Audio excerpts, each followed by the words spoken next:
Hey everybody, just wanted to do a real quick video today showing how to take pictures and load film with a Kodak Brownie No. 2 Model E. This model of camera was made between 1919 and 1924. This guard here for the shutter release mechanism was introduced in 1920. So this camera dates from between 1920 and 1924. It's about 100 years old. I'm going to show you how to load the film first. Film comes in different speeds, and you can decide what kind of speed film you want to use depending on how light conditions are when you plan to be taking the pictures. It's pretty sunny here this weekend, so I'm going to use this 100 speed film today. So first you got to take the film out of the box, and then it comes in this foil pouch, which you've got to tear open and take the film out. The film has this paper band around it, which you want to try to remove if possible. Sometimes you can tear this off, and other times it's stuck on there pretty good, but take it off if you can. And then we're going to open up the camera with this thing on top here, this little latch. You just pull up on it and this pops open. Then you've got to make sure that this winding knob here on the side is pulled out as far as it can go towards you. On this particular camera, this camera is a cardboard box that's 100 years old. It's a little bit warped, I think, just a little bit from age, which is really not unusual with a cardboard box camera. So you just got to be careful when you pull out this inside, just because it's a little snug. Every camera should have a film spool in it. This is a new plastic spool. And you want to make sure that that spool is in the lower part that lines up with this little fitting here, and I'll kind of explain why. So you can pop out these bosses, stick this in there, click that into place, and then this right here has a little flange that has to mate up with a kind of a groove in the spool. So you got that all lined up.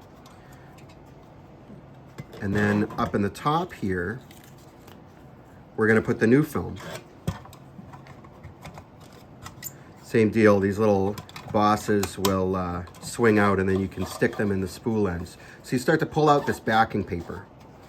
You pull out the backing paper for the film enough so that you can take this tapered end and stick it in a slot that is in the spool. So put the tapered end in the slot, and then you've got to turn the spool a little bit just to kind of start it winding on there. Then with this camera, you've got to very carefully slide it back in.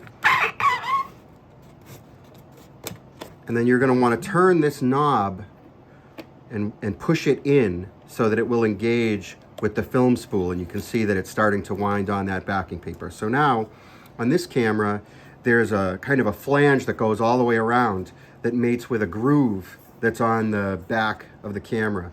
And you just want to carefully make sure that that flange goes into that groove, and then it clicks shut.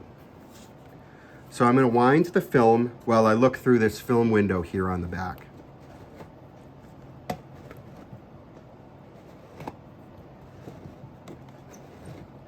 And you've got to turn it quite a few turns, but you'll see some arrows start to go by. Here we'll see some lines start to go by. Then you want to see some arrows that kind of will you want to see some dots. They'll kind of get smaller. Here's some big dots, some medium-sized dots, some small dots, and that's my clue that I'm about to get to where I want to stop. So what I'm looking for is the number 1. So now I see the number 1. I make sure that number is centered here in the film window, and now I'm ready to take photos. I took the film out so that I can kind of show you how this shutter works. So when you hit this button, you'll hear the shutter fire, and that takes one photo. Push it down, you hear it fire, it takes a photo. Every time you move this lever, it takes a photo. Do not do this where you go up and then down again. That would take 2 photos, and that makes a double exposure. So that's how to take regular snapshots. It's just as simple as that. You need to make sure that you're 8 feet away from whatever you're taking a picture of, and you need to make sure that you have good lighting. And that basically means outdoors during daylight. If you want to take pictures in dim lighting at night, or if you want to take pictures indoors, you need to take a time exposure. In order to do that, use this control here. You pull this little lever up. Now, when you hit the shutter lever, the shutter stays open until you hit it again. and then it closes. If you're going to take a time exposure, you can't do it holding the camera because you're going to shake and the camera's going to come out, the photo will come out blurry.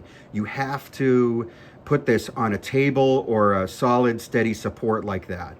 For the time, you can use a light meter app on your phone to determine what exposure time to use, or you can just take a guess because film is really flexible and it doesn't have to be exact. If you're taking pictures in kind of lighting that you don't think is very good, you could try taking a 1 second time exposure. If you want to take pictures indoors, maybe you could try 30 seconds. If you want to take a picture at night, you could try a minute or so. There's also this control right here, which controls the aperture. The aperture is the hole behind the shutter that lets light into the camera when the shutter is open. When it's pushed all the way down like this, it's a aperture size of about f11, which is pretty big.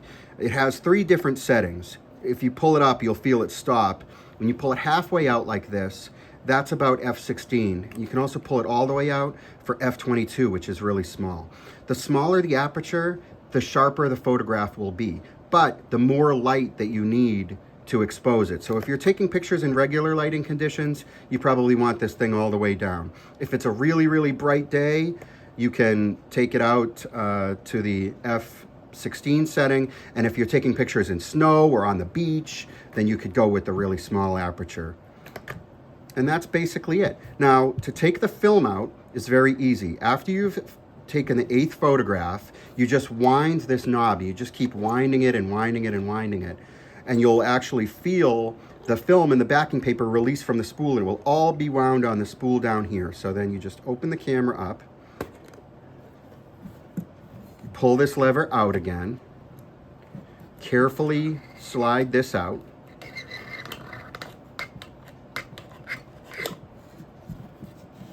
and now all of the film and the backing paper is wound onto this spool.